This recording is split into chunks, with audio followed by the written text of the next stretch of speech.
ভোর ৪টের সময় মাছ কিনে মাছ ভাজতে বসে পড়লাম। চুনো মাছ রেখে দিলে পেট পচে গেলে খেতে ভালো লাগবে না, তো মাছটা যার কাছে কিনেছি সঙ্গে সঙ্গে ভোরের বেলা ভাজতে বসে পড়লাম। একদম অন্ধকার রয়েছে, তোমরা দেখতেই পেলে। বর রক্তদান করে আমার জন্য দেখো কতগুলো গিফট নিয়ে এলো, বউ মনটা সান্ত্বনা দেওয়ার জন্য। এই দীপাবলির গিফটটা বাকি ছিল একজনের কাছে, উনি দিল। আর এখানে এখন বাজে রাত 1:30, এখন রুটি আলু ভাজা হচ্ছে, কারণ হচ্ছে দুপুরে যা রান্না হয়েছিল সব শেষ। আর মাছ বেছে মাছ রান্নাও হয়ে গেলে দেখো আমার হাতে জাদু আছে, জাদু। তো এখানে মাছ আলু ডাঁটা রান্না করলাম। আর বর আমার জন্য দেখো খালি গিফটের উপরে গিফট আনছে, দেখো আমার জন্য কত সুন্দর একটা বিছনার চাদর আনলো। আর মাছ বেছে এই সকাল হয়ে গেল। শাশুড়িও দুনিয়ার চুনো মাছ কিনেছিল আর আমিও। আর আমার মাছটা বাঁচা হয়ে গেছে, শুধু বড় মাছটার পেট ফেলতে বাকি রয়েছে। হ্যালো বন্ধুরা, আসসালামু আলাইকুম। আজকের আবার নতুন দিন নতুন ভিডিও নিয়ে চলে এলাম। আজকের ভিডিওটা খুবই দারুণ হতে চলেছে, ফুল ভিডিওটা ওয়াচ করলে আতেও বুঝতে পারবে যে কত ভালো ভিডিও এনেছি তোমাদের জন্য। তো প্লিজ প্লিজ প্লিজ অনুরোধ করছি, প্লিজ চ্যানেলটাকে সাবস্ক্রাইব করে পাশে থেকো। এখানে দেখো মেয়েরা সব বসে পড়েছে চা খেতে, আর আমরা এখানে নিমকি ভাজা দিয়ে চা খাচ্ছি। তো কিছু করার মতন সময় ছিল না, সেই কারণে এই নিমকি ভাজা দিয়ে চা খেয়ে নিচ্ছি। আর সত্যিকারের কথা, আমার নিমকি ভাজা খেতে খুবই ভালো লাগে। আর গাছের কলাটাকে পাকাতে দিয়ে দিয়েছিলাম, আর দেখো কত সুন্দর ঘরোয়া উপায়ে পাকিয়ে নিলাম কলাগুলোকে। তো সুন্দর পেকে গিয়েছে যে বলার মতো নেই। তোমরা অবশ্যই বাড়িতেই পাকিয়ে খাবে যদি কলা কোনো সময় কার্বাইটে পাকাতে যাবে না, মানে কার্বাইটে পাকায় নাকি, তো আমরা কোনো সময় পাকাইনি। তো কলাগুলো পেকে গিয়েছে, খুবই মিষ্টি হয়েছে। তো কারা কারা খাবে চলে এসো। আর এখানে এই বড় উচ্ছে নিয়ে এসেছিলো আর শিম ছিল, তো সেইগুলোই এই রান্না হচ্ছে।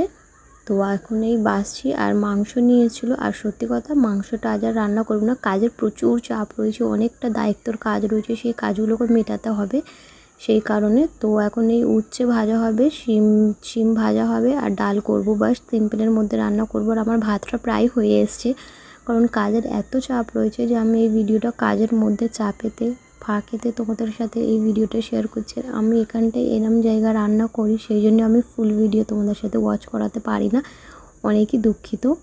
তারপরে রান্না করতে করতে বর দেখো রক্তদান দিয়েছে মানুষকে, মানুষের গায়ে রক্ত হয় না, আর উনি গিয়ে রক্তদান করে এসেছে। তো তারপরে আমি অনেকটাই ঝগড়া করেছি, তুমি রক্তটা দান করলে কিসের জন্য, রক্ত গায়ে এমনি তৈরি হতে কতটা সময় লাগে, এইসব জিনিসের কোনো প্রয়োজন আছে, একটা রক্তর কতটা দাম বলো, আর গিয়ে রক্ত দান করে এসে। তো উনি আমাকে বোঝালো রক্ত, আমি যদি একটা রক্ত দান করি, যদি একটা মানুষের জীবন বাঁচে তাহলে ভালো না, রক্ত হয়তো দিয়েছি তো কী হয়েছে। তো তারপরে ঝগড়াঝাটি করার পরে আর ভিডিও কন্টিনিউ করতে পারলাম না, অনেকটাই দুঃখিত। ঝগড়াঝাটি বলতে এমনি কথা কাটাকাটি হয়েছিল। তো বললাম তুমি রক্ত দিয়েছো কেন। আর সত্যিকারের কথা প্রতি বছর উনি গিয়ে ব্লাড দিয়ে আসে, শুধু একটা বছর দেয়নি, কারণ হচ্ছে প্রতি বছর ব্লাডটা দিয়ে আসে আর আমার সাথে বলে না, তারপর দিয়ে এসে আমার সাথে বলে। আর আমাদের এখানে ব্লাড ডোনেট করলে এইসব জিনিস গিফট দেয়। তো দেখো একটা রক্তর দামের সাথে একটা জিনিসের তুলনা করলে হয় না। তো সে যাই হোক, একটা রক্ত দান করলে যদি মানুষের জীবন বাঁচে তাহলে দেওয়া উচিত। তো আমি কোনো সময় ডোনেট করিনি, আমার বর করে প্রতিটা বছর। আল্লাহ ওনারা যেন ভালো রেখে দিক, সুস্থ শরীর রেখে দিক, যেন মানুষের সাহায্যে সবসময় করতে পারে। তো রাত 1:30-2 বাজে, এখন রুটি আলু ভাজা হয়েছে, বর চপ ভর্তা করলো, আমাদের চপ এনে রাখা ছিল, সেই চপ দিয়ে ভর্তা করা হয়েছে সন্ধ্যাবেলা খাওয়ার জন্য। আর এখানে রুটি আলু ভাজা হয়েছে, আমরা এখন ভাত খাচ্ছি। আর ভিডিওটা কন্টিনিউ করতে পারলাম না তোমাদের সাথে, এই অল্প অল্প করে কন্টিনিউ করেছি, প্লিজ কিছু মনে করো না।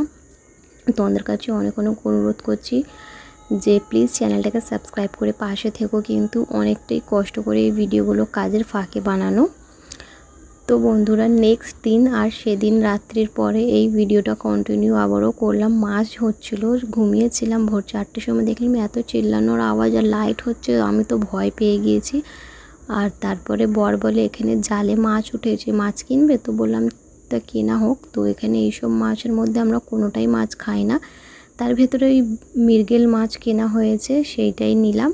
তো এখানে দেখো কতটা চুনো মাছ রয়েছে, দেখো বোল ভর্তি চুনো মাছ। আর এই ঘুমির ঘরে তোমাদের জন্য অনেক কষ্ট করে এই ভিডিওগুলো বানানো, প্লিজ তোমাদের কাছে অনেক অনেক অনেক করে রিকোয়েস্ট করছি, প্লিজ চ্যানেলটাকে সাবস্ক্রাইব করে আমার পাশে থেকো, আমাকে এগিয়ে যেতে সাহায্য করো।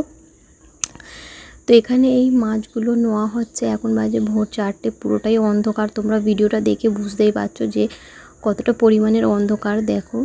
তো এখানে আমি ভিডিও তোমাদের জন্য করছি, প্লিজ আমাকে সাপোর্ট করো একটু। তো এখন মাছগুলো কিনে নেওয়ার পরে এই বসে পড়লাম মাছগুলোকে বাছতে। আর চুনো মাছ তো বাসিতে বাছলে তো পেট পচে গেলে তেতো হয়ে যায়, সেই জন্য সঙ্গে সঙ্গে মাছগুলো বাছতে বসে পড়লাম। আগে ফার্স্টে আমি ঘষে নিচ্ছি মাছগুলোকে, ভালোভাবে ঘষে নিয়ে আঁশগুলো বার করে নিচ্ছি, তারপরে আমি পেট আর ল্যাজটা ফেলে দেবো। তো এই চুনো মাছ খেতে কাকে কাকে ভালো লাগে অবশ্যই কিন্তু জানিও। আর তারপরে ভোর 4টে থেকে এখন বেজে গেছে সকাল 7:30।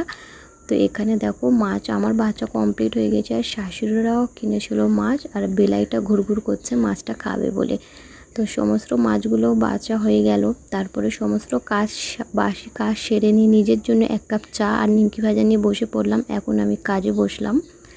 তো কাজে থেকে উঠলাম 9টার সময়। এরা ঘুমাচ্ছিল, এরা এখন উঠেছে, মহারানী ভিক্টোরিয়া। আর আমার ছোটো মেয়ের পা ব্যথা হচ্ছে, বলছে আমার এখানে এখানে টিপে দাও। তারপরে ফের আবারও সবাই মিলে চা খেতে বসে পড়লাম। কালকের রুটি ছিল, আলু ভাজা ছিল, সেইগুলো দিয়ে খাওয়া হচ্ছে। তারপরে বর আমার জন্য বিছানার চাদর কিনে নিয়ে এসেছিলো। আমার চাদরগুলো সবটা অনেক পুরাতন হয়ে গিয়েছে, খারাপ হয়ে গেছে, তো আমার জন্য এই চাদরটা কিনে নিয়ে এসছে। তো কেমন হয়েছে অবশ্যই জানিও কিন্তু বিছানার চাদরটা। তো এখন বিছিয়ে নিয়েছি, দেখো কত সুন্দর দেখাচ্ছে। আর আমার বরের চয়েসটা অনেকটাই ভালো। তো এখানে মেয়ে বসে খাচ্ছে, ওর শরীরটা খারাপ, সকাল থেকে বমি করছে, চা খাচ্ছিলো, তারপরে আর খেতে পারলো না। তারপরে এখানে এই মাছগুলো সব কাটাকুটি করে নিয়ে আসলাম। আর আমি চুনো মাছ অল্প রান্না করেছি আর অল্প রেখে দিয়েছি। তো এখন এই চুনো মাছগুলোকে ভেজে নিচ্ছি, হালকা করে ভেজে নেবো, নিয়ে তারপরে তরকারি করব। তো আমার ভিডিওটা কে কোথায় থেকে দেখছো প্লিজ চ্যানেলটাকে সাবস্ক্রাইব করে পাশে থেকো, তোমাদের জন্য অনেক কষ্ট করে এই ভিডিওগুলো বানানো। আর এখানে এই ডাঁটা আলু মাছ রান্না করছি। আজকের ভিডিওটা এইটুকুনি, যদি ভালো লাগে প্লিজ চ্যানেলটাকে সাবস্ক্রাইব করে পাশে থেকো।